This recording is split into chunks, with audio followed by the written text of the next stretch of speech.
الحمد لله رب العالمين والعاقبة للمتقين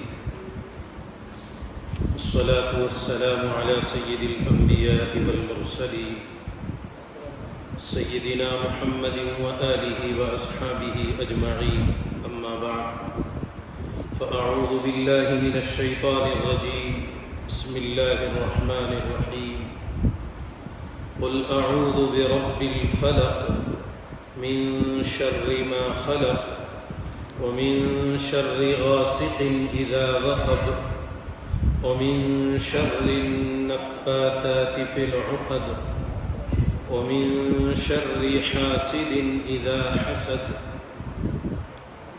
صدق اللہ العظیم۔ محترم دوستو، بزرگوں، بھائیوں، ہمارا جو تفسیری سلسلہ چل رہا ہے، گزشتہ بدھ میں دونوں صورتوں سے متعلق شان نزول کا ذکر کیا گیا کہ یہ صورتیں نازل کیوں ہوئی، اس کی کیا وجہ بنی۔ مختصر طور پر اس کی طرف اشارہ کر دوں کہ ایک موقع پر ایک مرتبہ اللہ کے نبی علیہ السلام پر جادو کیا گیا اور آپ پر جادو کا اثر ہوا۔ دو فرشتے آپ کے پاس آئے، ایک سرانے کی جانب میں اور ایک پیر کی جانب میں۔ پیر والی جانب نے سر والی جانب والے فرشتے سے پوچھا کہ بھئی ان کو کیا ہو گیا؟ تو سر والی جانب کے فرشتے نے جواب میں کہا کہ بھئی ان کو تو جادو ہو گیا۔ پوچھا کہ کس نے کیا؟ تو جواب دیا گیا لبید ابن عاصم اور اس کی بیٹیوں نے۔ تو پھر اس پر انہوں نے کہا کن چیزوں میں کیا گیا؟ تو جواب دیا گیا کہ فلاں فلاں چیزوں میں کر کے جادو، خاص کر ایک وہ تانت تھی جس میں گرہیں ڈال کر اس میں دم کر کے اور وہ کنگھی کے دانوں میں اس کو رکھ کر سوئی وغیرہ اس میں چبائی گئی تھی۔ تو وہ ساری چیزوں کے بارے میں پوچھا گیا کہ یہ کہاں ہیں؟ تو اس فرشتے نے جواب میں کہا کہ یہ ایک کنویں میں فلاں جگہ پتھر کے نیچے رکھی ہوئی ہے۔ مفسرین نے اس کنویں کا نام بئر ذروان لکھا ہے۔ بئر ذروان نامی کنویں میں وہ چیز رکھی گئی۔ اس کے بعد اللہ کے نبی علیہ السلام بیدار ہو گئے تو آپ کا خواب بھی سچا ہوتا، وحی ہوتا۔ انبیاء علیہ السلام کا خواب برحق ہے، وہ تو یعنی وہ سچا ہوتا ہے۔ تو اس میں بیدار ہونے کے بعد حضرت جبرائیل امین قرآن پاک کی یہ دو صورتیں، سورہ فلق اور سورہ ناس، تقریباً دونوں میں 11 آیتیں ہیں اور وہ تانت میں 11 گرہیں لگائی گئی تھی۔ تو لہذا آپ اپنے ساتھیوں کو لے کر، یا بعض روایتوں میں ساتھیوں کو آپ نے بھیجا، صحابہ کو، 2-3 صحابہ گئے اور وہاں کنویں میں اندر سے وہ چیزیں سب نکال کر کے لائے اور اس پر ایک ایک آیت پڑھتے گئے اور اس پر دم کر کے اس کو کھولتے گئے۔ ایک روایت میں یہ لکھا ہوا ہے کہ اللہ کے نبی علیہ السلام یا صحابہ کھولتے تھے، جبرائیل امین اس کو پڑھا کرتے تھے، حضرت جبرائیل پڑھتے تھے، ایک آیت پڑھتے دم کرتے تو پھر وہ اس پر سے ایک اثر ختم ہو جاتا۔ کہ 11 گرہیں 11 گھانٹیاں لگائی گئی اور جب 11 گھانٹی کھول کر اس پر یہ آیتیں پڑھی، دم کر دی گئی، تو اللہ کے نبی فرماتے کہ میرے اوپر ایک بوجھ سا نکل کر ہلکا پن محسوس ہوا جسم کے اندر۔ تو اس سے ایک بات تو یہ سمجھ میں آئی کہ جادو وغیرہ کا معاملہ برحق ہے اور یہ ایک فطری تقاضے کے تحت، جیسے بخار آدمی کو آ سکتا ہے، سر میں درد ہوتا ہے، پیٹ میں درد ہوتا ہے، اور بھی مختلف قسم کی انسان کو بیماریاں ہوتی ہیں، ان بیماریوں کا کوئی انکار نہیں کر سکتا۔ تو جیسے وہ ایک فطری انسانی تقاضے پر، بشری تقاضے پر جب وہ ساری چیزیں ہو سکتی ہیں، تو انہی بشری تقاضوں میں سے ایک جادو کے اثر کا ہونے کا بھی ہے۔ لہذا اللہ کے نبی علیہ السلام پر یہ اثر ہوا اور یہ آیتیں پڑھ کر اس میں دم کر دی گئی۔ اور اس سلسلے میں گزشتہ میں تو آپ کو تفصیل سے بتایا گیا تھا کہ ان چیزوں کا سرے سے انکار کرنا غلط ہے، اور پوری طرح انہی چیزوں پر یقین اور بھروسہ کرنا یہ بھی غلط ہے۔ ایسا نہیں ہے کہ آدمی ذرا سا سر میں درد ہو گیا، ذرا سا پیٹ میں درد ہو گیا، تھوڑی سی کوئی تکلیف ہو گئی، اب اچانک یہ کہنے لگے کسی نے کچھ کرا دیا ہوگا، کسی نے کچھ کر دیا ہے، میرے اوپر جادو ہو گیا، جادو کا اثر ہو گیا۔ یہ بھی صحیح نہیں ہے، بلکہ جب کبھی کوئی ایسا موقع ہوتا ہے تو اللہ اس کے اسباب بھی بنا دیتے، وقتی طور پر اس کو بطور علاج کے استعمال کیا جا سکتا ہے، لیکن اس صورت میں بھی یقین اللہ پر ہی ہوتا ہے، ہونا بھی چاہیے کہ یہ نفع کے مالک بھی اللہ، نقصان کے مالک بھی اللہ۔ اگر جادو کی وجہ سے اثر ہو کر نقصان ہوتا ہے وہ بھی من جانب اللہ ہے، اور اگر وہ جادو کا اثر ختم ہو کر واپس صحت ملتی ہے یہ بھی اللہ کی طرف سے ہوتا ہے۔ تو مسئلہ ہے آدمی کے اپنے یقین کا، اپنے توکل کا، اللہ کے ذات عالی پر بھروسہ کرنے کا، کہ مسئلہ یہ کہ بندہ اگر اللہ پر یقین رکھتا، بھروسہ کرتا ہے اور یہ چیزیں درمیان میں آتی رہتی ہیں تو اس کو بطور علاج کے، بطور ضرورت کے اگر اس کا استعمال کرتا ہے تو وہ کوئی غلط بات بھی نہیں ہے۔ ویسے بھی روزانہ صبح شام سورہ فلق، سورہ ناس 3 مرتبہ کم سے کم، اور زیادہ سے زیادہ 5 مرتبہ، 7 مرتبہ، 11 مرتبہ، 21 مرتبہ، جتنا ہو سکے اتنے مرتبہ پڑھ کر آپ اپنے ہاتھوں پہ پھونک کر دم کر لیں، پورے جسم پہ، بدن پہ ہاتھ پھیر لیں، پانی میں دم کر کے اس کو پی لیا کریں۔ یہ ایک حفاظت کا نظام ہوتا ہے۔ جیسے گزشتہ آپ کو بتایا گیا کہ سورہ فلق میں خصوصاً خاص کر دنیاوی آفات اور بلیات اور نقصان، دنیاوی مصائب اور آفات سے بچنے کا ذریعہ، بچنے کا تذکرہ کیا گیا۔ سورہ ناس میں آخرت والے مصائب، آلات وغیرہ سے، مصائب وغیرہ کی چیزوں سے بچنے کا ذکر ملتا ہے۔ تو لہذا دونوں کو اگر ہم ملا کر کے پڑھ لیں دنیا اور آخرت کا مسئلہ ہمارا حل ہو جاتا ہے۔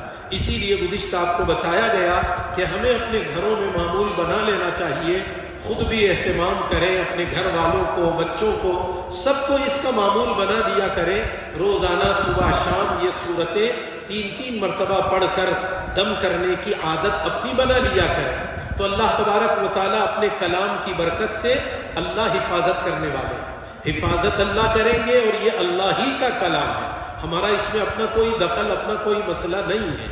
تو لہذا سورۃ الفلق میں ابتدائی آیتوں میں سب سے پہلے تو اللہ تبارک و تعالیٰ نے قل اعوذ برب الفلق کے اندر اللہ کہتے ہیں کہ نبی جی آپ کہہ دیجئے میں پناہ مانگتا ہوں، پناہ چاہتا ہوں صبح کے رب کی۔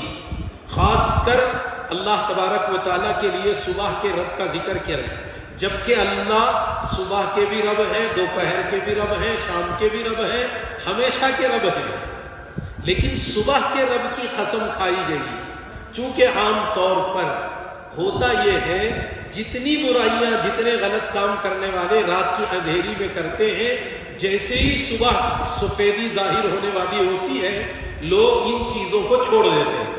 آدھا کام بھی اگر درمیان میں ہو گیا، کوئی چوری کا سفیدی آ گئی، روشنی آ گئی، تو آدمی وہ چھوڑ دیتا وہ چیز کو۔ اور یہ صبح نکالنے والی ذات اللہ کی، یہ جو آپ دیکھیں ہم فجر کی نماز کے لیے مسجد کو آ رہے ہیں، آدھا گھنٹہ پہلے آ رہے تو بالکل اندھیرا سا ہے، نماز پڑھ رہے، نماز پڑھ کے 10-15 منٹ بھی نہیں بیٹھتے، واپس جب باہر نکل رہے تو ایک دم سفیدی دن کی روشنی آ گئی۔ آپ سوچیں اچانک آدھا گھنٹہ پہلے اندھیرا تھا اور آدھا گھنٹے کے بعد میں اتنا ایک دم دنیا کو، پوری دنیا کو ایک ساتھ سفید کر کے روشن کیا، کتنی بڑی قدرت اور طاقت کی بات ہے۔ تو اس اللہ کو یاد کر رہے جس اللہ نے دنیا میں صبح کی سفیدی کو نکالا، دن کی روشنی کو نکالا، رات کے اندھیرے کو دور کیا۔ دیکھیے کام کرنے والے بھی اگر کام کر کے مثلا چادریں اڑا کر اگر اندھیرا کرنے کا سسٹم ہوتا دنیا میں، کتنا بڑا عملہ چاہیے، کتنا بڑا مجمع چاہیے، اور کتنے لوگ ہونا اس کے لیے، اور کتنا وقت ہوتا۔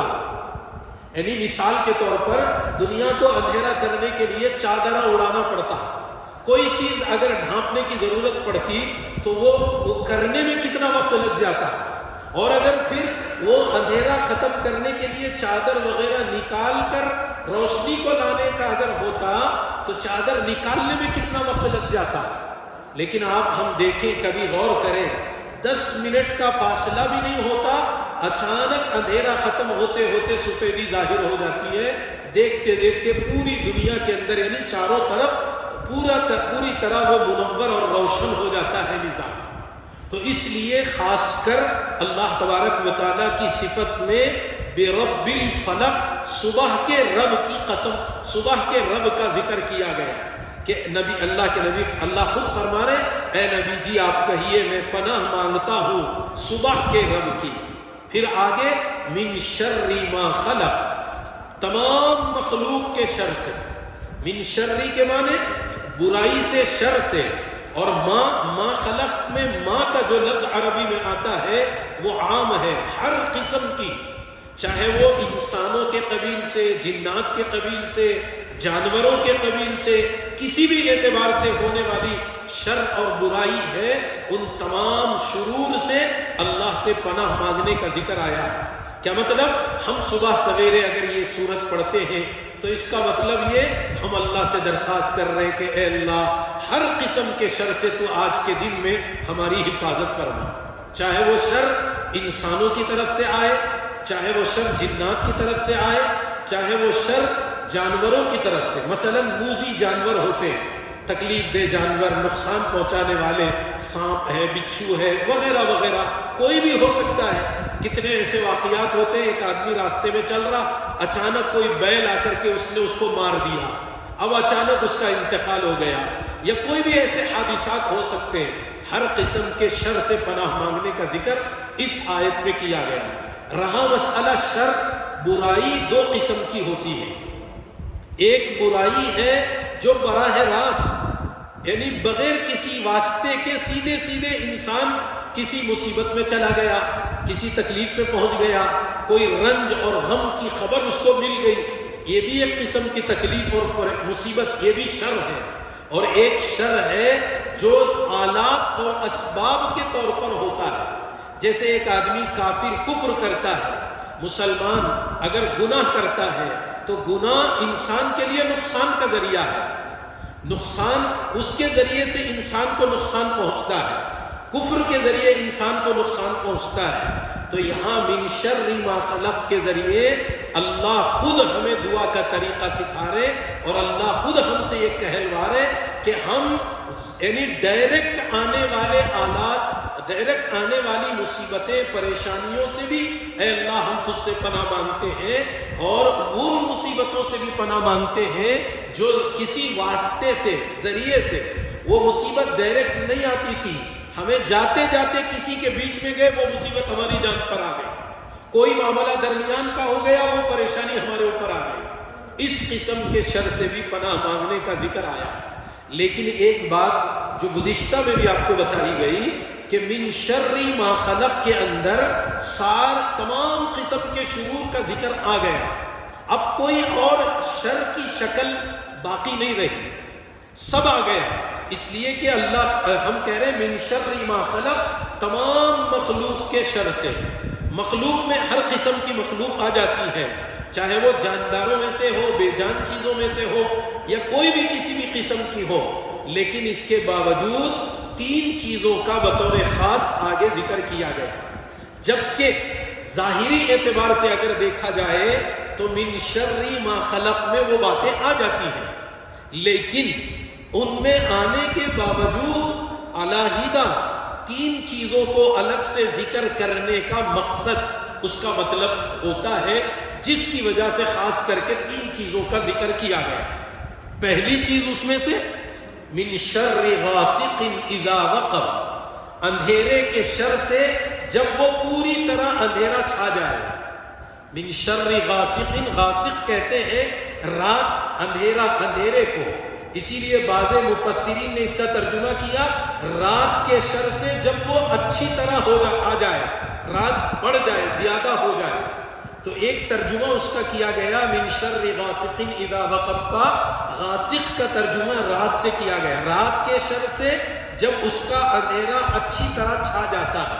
اس لیے کہ کوئی بھی کسی بھی قسم کا غلط کام کرنے والا، چور کو چوری کرنا ہے، ڈاکو کو ڈاکہ ڈالنا ہے، یا کوئی اور کام غلط کام کسی کو کرنا ہوتا ہے تو وہ رات کے ابتدائی حصے میں نہیں کرتا۔ وہ سوچتا کہ بھئی ابھی اندھیرا ہوا، ذرا اچھا ابھی اندھیرا ہونے دیجئے، رات ابھی پوری طرح آ جائے، اور جب یہاں تک کہ بسا اوقات انتظار کرتے لوگ سو جائے، تاکہ جب پوری طرح اندھیرا ہو کر کے سناٹا چھا جائے گا، کوئی دیکھنے والا نہیں ہوگا۔ اور عام طور پر لوگوں کا مزاج یہ ہوتا ہے کہ بھئی اب تو رات ہو گئی، اب چلو آرام کر لو، اکثر اس میں لگ جاتے۔ تو کچھ غلط کام کرنے والے لوگ اس کے لیے رات کی اندھیری میں، رات میں بھی زیادہ گہرے اندھیرا ہونے کا انتظار کرتے ہیں، دیر تک آخری رات کے وقت کا انتظار کرتے ہیں۔ جیسے مثلا موجودہ اب ہمارے زمانوں میں رات کے 2 بجے 3 بجے جس وقت پوری طرح اندھیرا چھا جاتا ہے اور مکمل لوگ یعنی خواب غفلت میں ہوتے ہیں، ایسے موقع پر ان چیزوں کی طرف آگے بڑھتا انسان یہ کام کرنے کے لیے، جس میں اندھیرے کے شر کا ذکر کیا گیا کہ رات جب آتی ہے اور رات تاریک ہو جاتی تو ہر برائی کرنے والا وہ اب اپنے قدموں کو آگے بڑھا لیتا اطمینان کے ساتھ۔ وہ یہ سوچتا ہے کہ بھئی اب تو کوئی دیکھنے والا نہیں، اب تو کسی کو کچھ پتہ نہیں چلے گا، اب تو ہمارا کام آسانی سے ہو جائے گا۔ اللہ تبارک و تعالی اس آیت کے ذریعے سے، اس سورت کے ذریعے سے ہمیں یہ بات بتا رہے ہیں کہ تم روزانہ اس کو پڑھا کرو تاکہ اللہ تمہیں رات کے شر سے تمہاری حفاظت فرمائے۔ رات جب آتی ہے تمہارے خلاف جو کوئی سازش کرے گا، تمہارے خلاف کوئی جادو وغیرہ کا کام کرنا چاہے گا، تمہارے خلاف کوئی بھی برا کرنا چاہے گا، اللہ تعالیٰ سورہ فلق، سورہ ناس کی برکت سے رات میں ہماری حفاظت فرماتے ہیں، اور اس طرح کے شرور سے، برائیوں سے اللہ ہمیں بچا لیتے ہیں۔ عام طور پر ہم غفلت میں رہتے ہیں، ان چیزوں کی طرف توجہ نہیں دیتے۔ قرآن کی چھوٹی چھوٹی صورتیں ہیں، پڑھنے میں زیادہ وقت بھی نہیں لگتا ہے، اسی لیے بتایا گیا رات کو سونے کے وقت میں لازمی طور پر ان صورتوں کو پڑھنا چاہیے۔ گزشتہ میں نے آپ سے کہا، حضرت مفتی شفیع صاحب رحمۃ اللہ علیہ نے تفسیر معارف القرآن میں لکھا ہے، ایک وقت کھانا نہ ملے کوئی حرج کی بات نہیں، مگر یہ صورتوں کا پڑھنا نہیں چھوڑنا چاہیے، اس کا اہتمام ضرور کرنا چاہیے، اس لیے کہ کھانے کا مسئلہ، بھوک کا مسئلہ وہ تو گھر کے اندر کا ہمارا اپنا حل ہو سکتا ہے، لیکن باہر کون ہمارے خلاف کیا سازش کر رہا، کون ہمارے خلاف کیا کر رہا، اس کا اندازہ تو ہمیں نہیں ہو سکتا ہے۔ اسی لیے آپ سوچیں، مخلوق کے شر میں ساری چیزیں آ گئی تھی، خاص کر آگے اس کے بعد والی آیت میں گروہوں پر، دم کرنے والیوں کی شر کا ذکر کیا گیا۔ سوال یہ کہ اسی بات کو کیوں ذکر کر رہے ہیں؟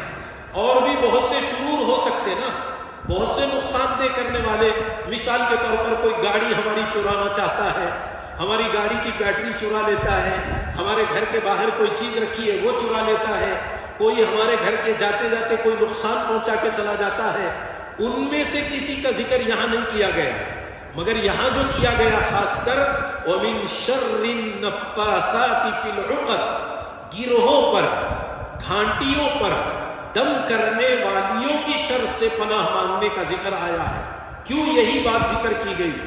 اس لیے کہ حضرت مفتی شفیع صاحب رحمۃ اللہ علیہ نے تفسیر معارف القرآن میں ایک بات اس سلسلے میں یہ بیان فرمائی ہے، وہ یہ ہے کہ اصل میں جادو وغیرہ کا جہاں تک مسئلہ ہے، انسان غفلت میں رہتا ہے، ہمیں نہیں معلوم ہمارے خلاف کون کیا کر رہا، ہمیں نہیں معلوم ہمارے خلاف کون کیا سازش کر رہا، ہمیں نہیں معلوم ہمارے پیٹھ پیچھے ہمارے بارے میں کیا کیا لوگ سوچ رہے ہیں، کیا کر رہے ہیں، اور ہمارے برا چاہنے کے لیے کیا کیا جا رہا ہے۔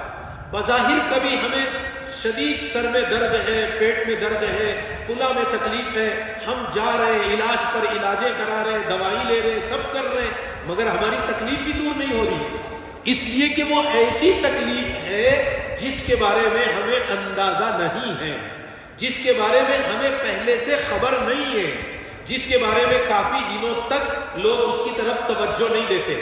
جیسے ایک آدمی کو بخار آ گیا تو کوئی بھی کسی عامل کرنے نہیں جاتا کہ بھئی بخار آ گیا، شاید کسی نے مجھے کچھ کرایا ہوگا جادو وغیرہ کی وجہ سے، ایسا تو نہیں ہوتا ہے۔ عموماً آدمی یہ سوچتا کہ بھئی طبیعت کے تقاضے کی وجہ سے ہوا۔ ایک مرتبہ، 2 مرتبہ، 3 مرتبہ، 4 مرتبہ مسلسل ہونے کے باوجود، اور کبھی کبھی لوگ کہتے ہیں پورے ٹیسٹ کروائے، سب کرائے، سب نارمل ہے، پھر بھی کوئی بات سمجھ میں نہیں آ رہی ہے، بعد میں دیر سے جا کر کے اس کی طرف توجہ جاتی ہے۔ حضرت نے لکھا ہے کہ اللہ تعالیٰ نے خاص کر اس میں گروہوں پر دم کرنے والیوں کا شر کا جو ذکر کیا ہے، وہ اس وجہ سے کہ ہمیں تو اپنی حفاظت کا نظام روزانہ بنانا ہے، روزانہ ہمیں سورہ فلق پڑھنا ہے، روزانہ سورہ ناس کی تلاوت کرنی ہے، باقی واقعتاً کوئی ہمارے خلاف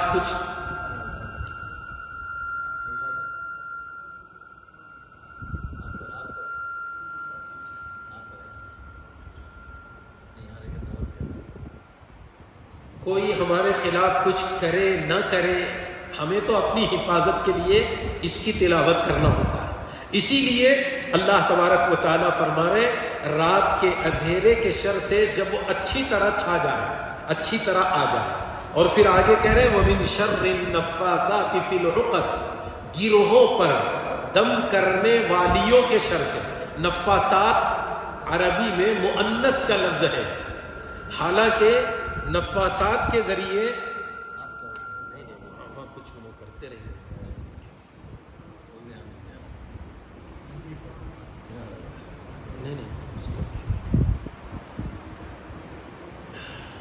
اللہم صلی علی سیدنا شفیعنا حبیبنا نبینا مولانا۔ خاص کر کے یہاں مؤنث کا لفظ لایا گیا، اس کے 2 وجہ ہو سکتے ہیں۔ ایک وجہ تو یہ ہو سکتی کہ یہاں نفاسات نفس کے معنی میں ہے، مردوں کے لیے بھی عورتوں کے لیے بھی استعمال ہوتا وہ لفظ، تو یہاں جو بھی کسی کے خلاف اثرات جادو وغیرہ کرانے کے لیے جو بھی منتر وغیرہ پڑھاتے یہ جو بھی کام کرواتے، ان کے شر سے پناہ مانگنے کا ذکر۔ دوسرا یہ کہ خاص کر عورتوں کا ذکر اس میں کیا گیا ہے کہ یہ چیزیں عام طور پر گھریلو زندگیوں میں بھی پیدا ہوتی ہیں عورتوں کی جانب سے۔ مرد کا خیال ان چیزوں کی طرف عام طور پر نہیں جاتا، وہ دن بھر محنت کر کے تھکا ہوا ہوتا ہے، وہ تو یہ چاہتا کہ شام کو کچھ آرام کر لے اور اپنی زندگی گزارے، لیکن عورتوں کا مزاج ویسا نہیں ہوتا۔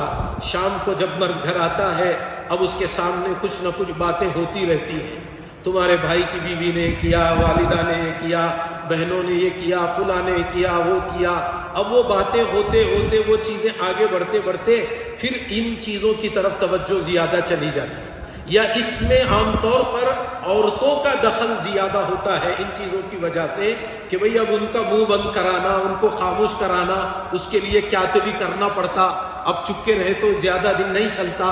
بہت سے گھریلو مسائل، حالات اور زندگی میں بہت سی چیزیں ہوتی رہتی ہیں کہ عورتوں کا مزاج خاموش رہنے کا نہیں ہوتا ہے، جس کے نتیجے میں اب وہ آہستہ آہستہ پہلے باتوں سے ہوتے ہوتے پھر کچھ آگے بڑھ کر اس پر قدم بڑھانے کی فکر میں لگے رہتے ہیں۔ کبھی ہو سکتا وہ مال کا ذریعہ ہو سکتا، کبھی ہو سکتا خاندان میں ایک نام کا مسئلہ ہو سکتا، کبھی ہو سکتا کوئی اور بھی چیز بن سکتی ہے، ہر ایک کے اپنے اپنے علیحدہ مسائل اس میں ہوتے، تو اس کے لیے بطور خاص اس قسم کے شر سے اللہ سے پناہ مانگنے کا حکم دیا گیا کہ بھئی ہمارے اپنے ہوتے، کبھی کبھی اپنے گھروں میں رہ رہے، ساتھ مل کر کے رہ رہے، مگر کون کس کے خلاف کیا کر رہے ہیں، کون کس کے بارے میں برا چاہ رہے ہیں، کون کس کے بارے میں کیا سوچتے ہیں، کوئی اندازہ نہیں لگا سکتا۔ اللہ کہہ رہے ہیں کہ تم اپنا کام یہ کر لو کہ تم سورہ فلق، سورہ ناس کی تلاوت کر لو، اللہ تمہیں یہ سارے شرور سے اللہ تمہاری حفاظت فرمائے گا۔ تمہارے خلاف کوئی کچھ کر رہے، کوئی سازش کر رہے، کوئی بھی منصوبہ بنا رہے، اللہ اپنی قدرت سے ان چیزوں کو ناکام کر دیتے ہیں۔ تو ایک بات اس میں اس کا تذکرہ کیا گیا، اور ایک وجہ یہ بیان کی گئی کہ لبید ابن عاصم جو یہودی اللہ کے نبی پر جادو کیا تھا، اس نے خود نہیں بلکہ اپنی بیٹیوں سے کروایا تھا، اس لیے نفاسات کا تذکرہ اس کی بیٹیوں کی طرف اشارہ کرنے کے لیے کیا گیا، اور یہ کہا گیا کہ اس کی بیٹیوں نے یہ جادو والا عمل کروایا یا کیا، تو اس کے لیے اس کا تذکرہ بطور خاص کیا گیا۔ اسی طرح آخر میں تیسری بات، پہلی بات تو یہ کہ رات کے اندھیرے کے شر سے پناہ مانگنے کا ذکر آیا، گروہوں پر دم کرنے والیوں کے شر سے پناہ مانگنے کا ذکر، اور تیسرے نمبر پر حاسدوں کے شر سے جب وہ ہمارے ساتھ حسد کرنے پر آ جائے. کہ دیکھیے عام طور پر یہ ساری برائیوں کی جڑ، آپس کے اختلاف کی جو بنیادیں ہوتی ہیں وہ عموماً حسد کی بنیاد پر ہوتا ہے. کہ بھئی ہمارے ساتھ رہنے والا ہمارا ایک رشتے کا بھائی دوست وغیرہ 4 دن پہلے ہمارے ساتھ رہتا اٹھتا بیٹھتا بہت اعلیٰ کیسے ملے تو اب اچانک ماشاءاللہ اس کے پاس گاڑیاں آ گئی، بنگلے آ گئے، یہ آ گئے. اب ہمارے اندر حسد پیدا ہو گیا کہ اس کو کیسا اتنا مال مل گیا. یا رشتہ داریوں میں آپس میں، خاص کر قریبی رشتہ داریوں میں رہنے والوں کے درمیان میں حسد والا مزاج پیدا ہو جاتا ہے. حسد کا مطلب کیا ہے؟ حسد کسے کہتے ہیں؟ حسد کا مطلب یہ ہے کسی کی نعمت پر جلنا اور یہ تمنا کرنا یا اللہ اس سے وہ نعمت چھین جائے. کسی کو کوئی سواری ملی، گاڑی ملی، بنگلہ ملا، کوئی بھی ایک چیز نعمت ملی، ہم یہ سوچیں یا اللہ اس کو کہیں کو ملی یہ چیز، اس سے وہ چیز چلی جائے، چاہے مجھے ملے نہ ملے، میرے ملنے کا مسئلہ نہیں ہے، اس کے پاس وہ چیز نہ رہے اس کی فکر میں لگے رہتے ہیں. اب اس کو نیچا دکھانے کی کوشش، اس کو معمولی بتانے کی کوشش. اب انہیں ایک گاڑی خریدا تو اب 4 آدمی بول رہے، تعریف کر رہے، کیا بھائی گاڑی ہے فلاں ہے. اب انہیں بول رہا معلوم کیا کہاں سے آیا سو، کیسا لایا سو، وہ چوری کا مال ہے، وہ فلاں کا مال ہے، دھوکہ دیا، فلاں کریا. اب اس کی بنیاد پر حسد پیدا ہو گیا. اب یہ حسد ایسی بری چیز ہے کہ حاسد کو اطمینان سے چین سے بیٹھنے نہیں دیتی، انہیں سکون سے بیٹھ ہی نہیں سکتا. انہیں فکر میں لگا ہے، اپنی فکر چھوڑ دیتا، اپنا کام دھندا چھوڑ دیتا، سامنے والے کو نقصان پہنچانے میں لگا رہتا ہے. اسی لیے حضرت مفتی شفیع صاحب رحمۃ اللہ علیہ نے تفسیر معارف القرآن میں لکھا ہے، حسد پہلا گناہ ہے جو آسمانوں میں کیا گیا اور پہلا گناہ ہے جو زمین پر کیا گیا. پہلا گناہ جو آسمانوں میں یعنی جنت میں کیا گیا.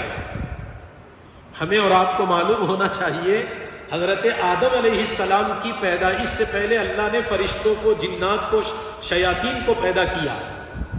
وہ وہاں رہتے تھے. ابلیس ان کا سردار تھا، معلم الملائکہ تھا، فرشتوں کا استاد تھا. حضرت آدم علیہ السلام کو بعد میں پیدا کیا گیا، مٹی سے بنایا گیا. حضرت آدم علیہ السلام کو پیدا کرنے کے بعد اللہ تبارک و تعالیٰ نے ابلیس کو حکم دیا کہ اس کو سجدہ کرے. اب اس میں حسد پیدا ہو گیا کہ خلقتنی من نار وخلقتہ من طین. اے اللہ تو نے مجھے آگ سے بنایا، آگ تو اوپر جاتی ہے، آگ بڑی ہے، اور مٹی، ان کو آدم کو مٹی سے بنایا، مٹی تو نیچے کی طرف جانے والی چیز ہے، میں آدم کو کیسے سجدہ کروں؟ اس نے انکار کر دیا. قرآن نے کہا ابا واستکبر وکان من الکافرین. انکار کیا، تکبر کیا، میں نہیں کرتا. نہیں کرنا، انکار کرنا. تو اللہ کا فیصلہ یہ ہوا کہ تو یہاں سے نکل جا، فخرج، تو یہاں سے ہمارے پاس رہنے کے قابل نہیں. اب ہم تجھے بڑا بنائے، سب بنائے، ہماری اطاعت اور فرمانبرداری کے لیے بنائے. جب تو ہماری نہیں مانتا تو ہمارے پاس رہنے کا تجھے حق نہیں. اب اس کو اللہ نے جب جنت سے نکالا تو اس کو حضرت آدم علیہ السلام سے حسد پیدا ہو گیا. اب اس کو یہ فکر شروع ہو گئی کہ کسی بھی نہ کسی طرح مجھے ان کو بھی یہاں سے نکالنا. میں جاتا ہوں کہ نہیں وہ بات کی بات، میں جنت میں جاؤں یا نہ جاؤں، لیکن آدم علیہ السلام کو تو وہاں سے نکالنا. چنانچہ پہلا گناہ جو جنت میں آسمانوں میں ہوا ہے وہ حسد والا گناہ ہوا. اسی حسد کی بنیاد پر حضرت حوا علیہ السلام کو تیار کیا، اور اللہ نے ایک درخت سے ان کو بھی منع کیا تھا، اس درخت کو کھانے پر اس نے مجبور کر دیا.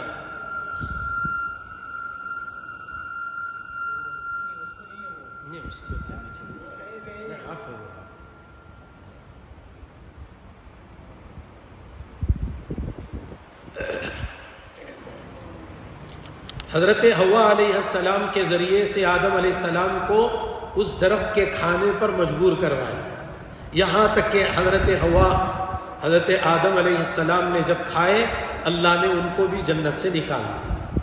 پہلا گناہ جو آسمانوں میں جنت میں ہوا وہ حسد والا گناہ. پھر وہاں سے آنے کے بعد زمین میں جو سب سے پہلا گناہ ہوا، آدم علیہ السلام کے بیٹوں میں اللہ نے نظام یہ بنایا حضرت حوا سے روزانہ 2 بچے ہوتے، ایک لڑکا ایک لڑکی جی، تو اس میں ایک دن پہلے والے لڑکے سے ایک دن بعد والی لڑکی سے نکاح ہوا کرتا تھا۔ یہ سلسلہ چلتا رہا دنیا میں نسل قائم کرنے کے لیے، وہ اللہ کی شان ہے، اللہ کا نظام ہے۔ تو حابیل اور قابیل میں ایک لڑکی کے شادی سے متعلق آپس میں بھائیوں میں لڑائی اختلاف ہو گیا، اور وہ بھی حسد کی بنیاد پر۔